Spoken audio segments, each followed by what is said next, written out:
Hey guys, Caleb Brown, New Planner Recruiting here. Hope everybody is doing well. Shout out to Andrew for asking some of the differences of an RIA, Registered Investment Advisor, versus a broker-dealer. So lots there. I'm going to try to boil it down into a couple things that you can take away with you from this video. But Registered Investment Advisor, they have, and I'm going to assume the RIA, so fee only is how they're being compensated. Okay, so fee only fees paid by the client. So they have total control over the way they run their business.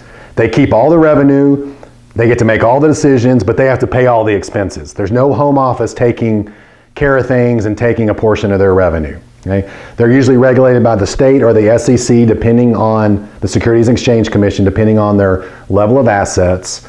The official regulatory piece of legislation is the 1940 Investment Advisors Act. Okay, so that's sets a fiduciary duty for registered investment advisors, and you need a Series 65 to charge a fee for investment advice. Okay, so total control of your way you run the business, keep all the revenue, regulated by the state or the SEC guidelines, 1940 Act, and then the Series 65. Okay, those are the takeaways from the Registered Investment Advisor. The broker-dealer is, well, and it was frankly much more popular when the profession was starting and there was more of transactional in nature. And now as things have moved towards more fees and more comprehensive, you're seeing the flow go from a lot of the BDs to more of the RIA and the independent and the fee-only model. But you have lots of control under the BD, but you have to answer to a home office.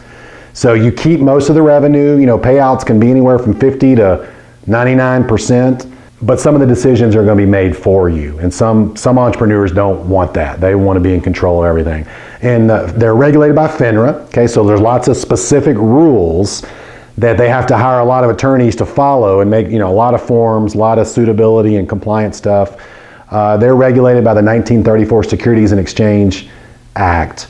And that sets the suitability standard. So there's a lot of debate right now on the fiduciary standard versus the suitability standard. So we'll do a video on that, but I encourage you to check that out more.